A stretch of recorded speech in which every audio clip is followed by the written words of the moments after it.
Strasbourg, 1518. A woman steps into the street and begins to dance.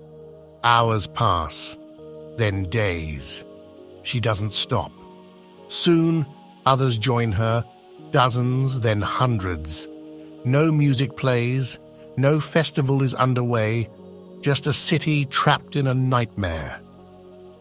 What caused an entire town to dance to exhaustion? And could AI finally solve this medieval mystery? For centuries, scholars have debated the cause of the dancing plague.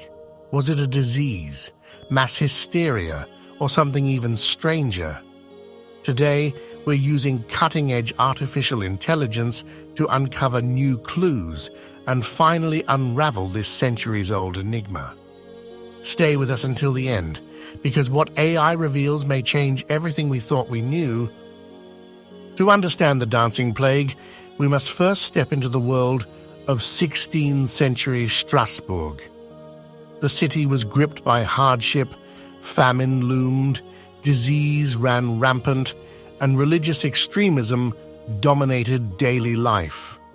People lived in constant fear of divine punishment, and perhaps some believed it had finally arrived. It all began with one woman, Frau Trophäa. One morning, she began to dance. Hours turned into days, and she simply couldn't stop. Soon, others joined in. Dozens, then hundreds. Men, women, and children moved to an invisible rhythm, unable to resist the compulsion. Historical reports describe victims collapsing from sheer exhaustion. Some reportedly danced until their very last breath. Physicians and religious leaders scrambled for answers. Was it a curse, a punishment, or a sickness unknown to science? Then, just as mysteriously as it began, the dancing plague vanished. And for over 500 years, its true cause remained an enigma. Until now, over the centuries, historians and scientists have proposed several explanations. One popular theory is ergot poisoning, a hallucinogenic mold found in rye bread. Ergot can cause muscle spasms, hallucinations, and convulsions. Could a tainted grain supply have triggered mass delirium? Another theory? Mass psychogenic illness, what we now call mass hysteria. With famine and disease fueling collective trauma, did the people of Strasbourg experience a shared psychological breakdown, or was it something else entirely? For centuries, these theories remained speculative, but now artificial intelligence is providing new insights. Researchers fed AI thousands of historical documents, medical records, and environmental data from 1518. And what it discovered is astonishing. But before we dive into the findings, let's understand how AI is revolutionizing historical research. Dr. Emma Thompson, a leading expert in AI and history at MIT, explains, "We're using several AI technologies to analyze historical data. Natural language processing, or NLP, helps us understand and interpret old texts, even when they use archaic language. Machine learning algorithms can spot patterns across vast data sets that human researchers might miss. And computer vision tech can analyze historical images and artifacts for clues. These AI tools are like giving historians superpowers. They can process centuries of information in minutes, finding connections that might take humans years to uncover." So what did the AI discover about the dancing plague? Dr. Thompson continues, "AI found an alarming pattern. Strasbourg in 1518 faced extreme food shortages and rising temperatures. Malnutrition can cause neurological disorders, triggering involuntary movements. Combine that with intense religious fear, and you have a perfect storm for mass hysteria. But the AI didn't stop there. It found something even more intriguing. Similar outbreaks have occurred in modern times. Tanzania, 1962. Uganda, 2023. Cases of unexplained laughter, shaking, or even TikTok-induced tics spreading among teenagers. AI suggests the dancing plague was not an isolated incident, but part of a larger repeating human phenomenon. So, what does this mean? AI's findings challenge centuries of speculation. The dancing plague may not have been caused by a single factor, but rather an intersection of starvation, fear, and social contagion. However, it's crucial to understand the limitations of AI in historical research. Dr. John Martinez, a historian specializing in medieval Europe, offers a word of caution. While AI provides fascinating insights, we must remember that historical data is often incomplete or biased. The AI can only work with the information we provide.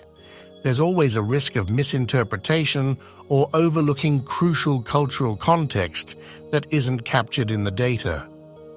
This raises important ethical questions about using AI in historical research. How do we balance the potential for new discoveries with the risk of misinterpreting the past? Dr. Sarah Chen, an ethicist specializing in AI applications, weighs in. It's a delicate balance. AI can uncover patterns humans might miss, but we need human expertise to interpret those findings responsibly. We must be transparent about AI's role in historical research and always subject its conclusions to rigorous peer review. Despite these challenges, the potential of AI in historical research is undeniable, and the dancing plague is just the beginning. AI is now being used to decode lost languages, uncover hidden texts, and solve some of the greatest mysteries of human history. For example, researchers are using AI to analyze satellite imagery and ground-penetrating radar data to discover lost cities in the Amazon rainforest. In Egypt, machine learning algorithms are helping to decipher previously unreadable ancient papyri. But perhaps most excitingly, AI is helping us understand our own history in new ways. By analyzing vast data sets of historical records, AI can reveal long-term patterns in human behavior, migration, and cultural evolution. Dr. Thompson explains the significance. AI isn't just helping us solve individual historical mysteries, it's giving us a new lens to view the entire sweep of human history. We're starting to see connections and patterns that span centuries and continents. It's like we're zooming out on the human story for the first time. So could AI finally solve the dancing plague of 1518? While some questions remain, one thing is clear. History is no longer just written by humans. It's now being rewritten by machines. But this new frontier in historical research also raises important questions. As we use AI to peer into the past, what responsibility do we have to those whose stories we're uncovering? How do we ensure that AI doesn't reinforce existing biases in historical narratives? Dr. Martinez offers a final thought. AI is a powerful tool, but it's just that, a tool. It can help us ask new questions and see old problems in new ways. But ultimately, it's up to us as historians and as a society to decide how we interpret and use that information. The real power lies not just in uncovering the past, but in how we choose to learn from it. As we close this exploration of the dancing plague and AI's role in historical research, we're left with as many questions as answers. But perhaps that's the true value of this new approach. It challenges us to keep questioning, keep exploring, and keep pushing the boundaries of what we know about our past. What do you think? Was the dancing plague a case of mass hysteria, or is there another hidden factor AI has yet to uncover? How do you feel about AI's role in rewriting history? Let us know in the comments below. If you found this journey through time and technology fascinating, don't forget to like this video and subscribe to our channel. We're always exploring the intersections of history, science, and cutting-edge technology. And stay tuned for our next video, where we'll dive into another chilling mystery AI is helping to solve: the disappearance of the Roanoke colony. Could modern technology finally unravel America's oldest unsolved mystery? Until then, remember, the past isn't as distant as we think, and with AI as our guide, we're uncovering new chapters of human history every day. This is The Forgotten Roots, where the past meets the future. Thanks for watching, and we'll see you in the next video.